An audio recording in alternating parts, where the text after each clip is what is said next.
কয়েকদিনের তাপদাহের পর রাজধানী ঢাকাসহ সারা দেশেই মৌসুমি বৃষ্টি নামছে। সকাল থেকেই রাজধানীতে হালকা থেকে মাঝারি বৃষ্টি হয়েছে। প্রায় ঘণ্টাখানেক এই বৃষ্টিতে জনজীবনে এসেছে স্বস্তি।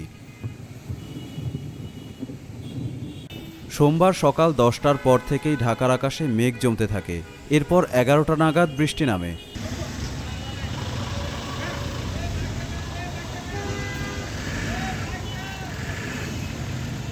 তবে বৃষ্টির কারণে প্রস্তুতি ছাড়া ঘর থেকে বের হওয়া লোকজন কিছুটা অস্বস্তিতে পড়েছেন।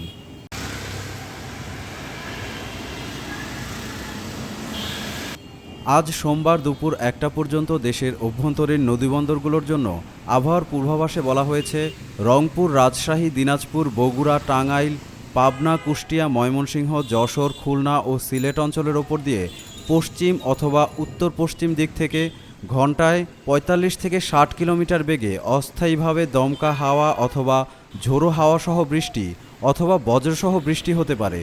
এসব এলাকার নদীবন্দরগুলোর জন্য 1 নম্বর সতর্ক সংকেত দেখাতে বলা হয়েছে।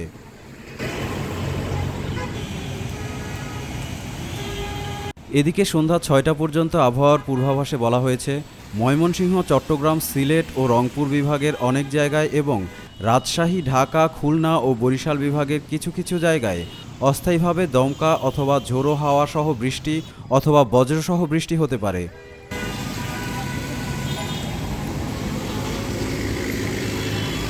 সেই সঙ্গে চট্টগ্রাম ও সিলেট বিভাগের কোথাও কোথাও মাঝারি থেকে ভারী বর্ষণ হতে পারে।